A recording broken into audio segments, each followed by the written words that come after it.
And as you read on in Luke the 19th chapter, it tells you he gave the parable that said that the man was going to go on a far journey, and that far journey was what, 2 days long, and we're at the end of that 2-day journey. I mean, it doesn't say it was 2 days in the parable, but this is where we're at. We're in the 2nd day now, going into the 3rd day. I'm gonna get a Hosea. Yeah, get that.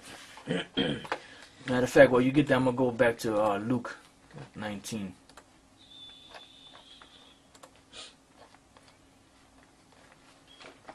All right. Give me a second. Right, so as the brother's getting that, I'm going to read here. He said, therefore, this is the parable that he spoke. He said, therefore, a certain nobleman went into a far country to receive for himself a kingdom and to return. So what he was saying, Yahushua had to go. He finished the work that the Most High gave him. Now he has to go up into the heavens and receive this kingdom. So when he went up into the heavens, the Most High granted the kingdom unto him. Right? As a matter of fact, before you read that, brother, get Daniel's the 7th chapter. Okay. And hey, brother, I'm gonna try to get back to the Greek and go and finish that up. Yeah. Well, you know how it is. Yeah. Now, Daniel's the 7th chapter. See, because that's what Yahushua did. He came down, he fulfilled his course, he finished his work, then he went back to the Most High, and then the Most High, the angels and the Most High, they all applauded him for doing the things that he did, and then the Most High granted him his kingdom. But he said, look, before you get this kingdom, you got to sit on my right hand until I make your enemies your footstool. Because that's how it was written. That's the way the prophecy went. Daniel chapter 7 and 13. Daniel's chapter 7 verse 13. I saw in the night visions, and behold, one like the Son of Man came with the clouds of heaven, and came to the Ancient of Days, and they brought him near before him. Right, now this is when Yahushua left after he was crucified, after he was with the disciples for 40 days and 40 nights, after he built them up and told them to wait for the promise, wait for the spiritual power. Then he went up into the heavens. Go ahead. And there was given him dominion. Go ahead. And glory. And glory. And a kingdom. And that's what in the Lord's Prayer. That's right. Yep. Give us this day our daily bread. Forgive us our trespasses. We forgive those that trespass against us. And lead us not into temptation, but deliver us from all evil. For thine is the kingdom and the glory. Yep. Go ahead. And there was given him dominion and glory and a kingdom, that all people, nations, and languages should serve him. Right. And then all peoples and nations and languages that's going to serve him is talking about Israel. And then eventually the nations are they're gonna be forced to keep our laws, statutes, and commandments. Otherwise, they won't get no blessings. That's right. And if they get out of line, we're gonna take that rod of iron and crash it upon their head. Go ahead. Okay. His dominion is an everlasting dominion. See, his dominion is an everlasting dominion, meaning that it's not gonna end. Eon. It's an eon, but it's an eon that's gonna be continuous. Right. Go ahead. Which shall not pass away. Right, it shall not pass away. Go ahead. And his kingdom. And his kingdom, which he went to receive. That's right. Go ahead. And his kingdom, that which shall not be destroyed. That which shall not be destroyed, because all kingdoms that were ever placed on the earth of man were destroyed.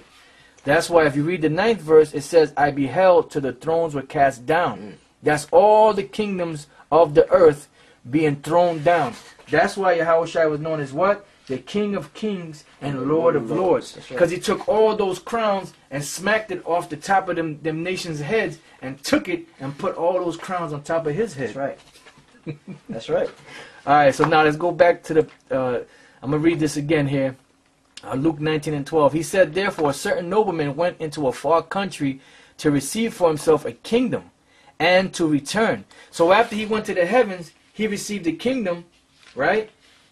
So now he's waiting to return. That's why he said that the day of vengeance burns in his heart. All right. So, hey, brother, let's go Okay. back to the Greek. I mean, unless you got something else. But yeah, bring it out. Pretty much in Hosea about the. Cause we were all right, no, bring it out. Bring it out.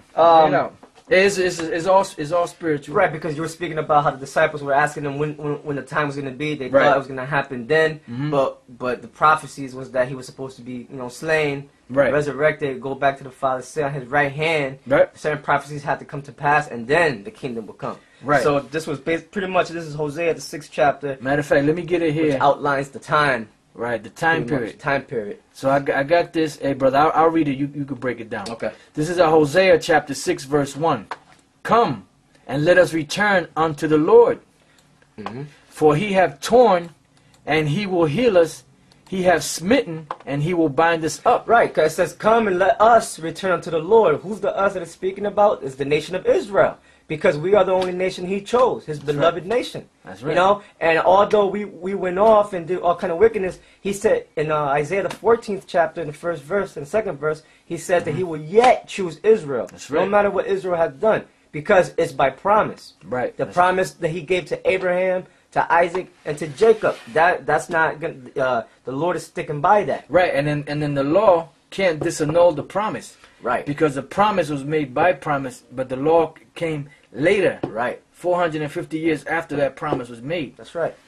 And also like you could read what's that Isaiah the 42nd chapter and the 21st verse on down. It says who basically is saying, I'm not quoting verbatim, but it says basically who has delivered Israel to the hands of these nations and into slavery. Right. It was the Lord because of what we did. We violated his laws, his statutes, his commandments. Right. So he had these you got right. It says who gave Jacob for a spoil, meaning who allowed these nations to put us in slavery, right? And Israel to the robbers. Who were the robbers? The other nations. Did not the Lord. See? So it was the Most High that put us in these conditions into slavery and had our enemies rule over us because what? Going back to Deuteronomy, the 28th chapter, right, from the 15th verse on down, it lists the curses if we disobeyed his word. Right. He against whom we have sinned. Right.